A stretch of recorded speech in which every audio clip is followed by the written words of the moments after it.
Hi friends, welcome to my channel. అందరు ఎలా ఉన్నారు? నేనైతే చాలా చాలా బాగున్నాను. మీరందరూ ఎలా ఉన్నారు అన్నది నా కామెంట్ బాక్స్ లో కామెంట్ చేయండి. ఈ రోజు వీడియో ఏమొచ్చి మందారం టీ అండి.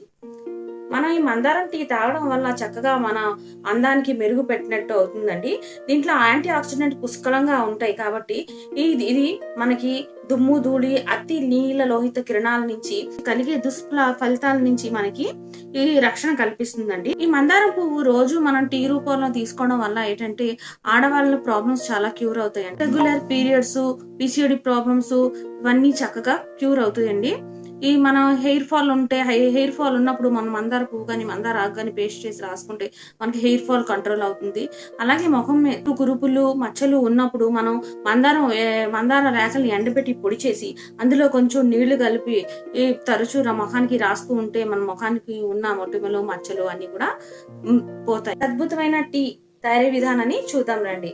ఇది చాలా టేస్టీగా కూడా ఉంటది, చాలా ఈజీగా కూడా అయిపోద్దండి. తయారీ విధానాన్ని చూద్దాం రండి. 2 రేఖ మందార పువ్వుల్ని తీసుకున్నానండి. ఇప్పుడు ఒక గ్లాస్ తీసుకున్నాను. ఆ గ్లాస్లో పువ్వుల నుంచి రేఖలు వేరు చేసి ఆ గ్లాస్లో వేస్తున్నానండి. ఈ గ్లాస్లో వేసుకున్న తర్వాత ఇప్పుడు ఇందులో మనం బాగా తలతల మరిగిన వేడి నీళ్ళు పోసుకోవాలండి. ఫుల్గా ఒక గ్లాస్ ఫుల్గా పోసేయాలి.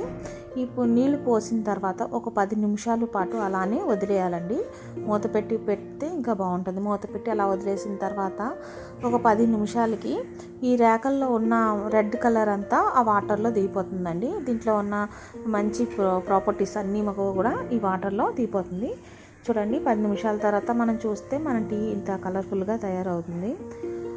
చూడండి, కలర్ఫుల్ టీ తయారైంది. మనం ఇలానే తాగేయచ్చు, లేకపోతే ఇందులో కొంచెం తేనె నిమ్మరసం కలుపుకొని అయినా తాగొచ్చండి. ఇది టేస్ట్ అయితే చాలా బాగానే ఉంటుంది. చాలా అద్భుతమైన టీ.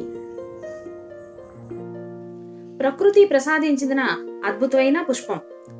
ఈ పుష్పాన్ని సేవిద్దాం, మనం ఆరోగ్యంగా ఉందాం.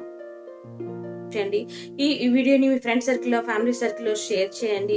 ఈ సబ్స్క్రైబ్ చేయండి, నన్ను సపోర్ట్ చేయండి. మళ్ళీ ఒక మంచి వీడియోతో మీ ముందుకు వస్తాను. Bye bye.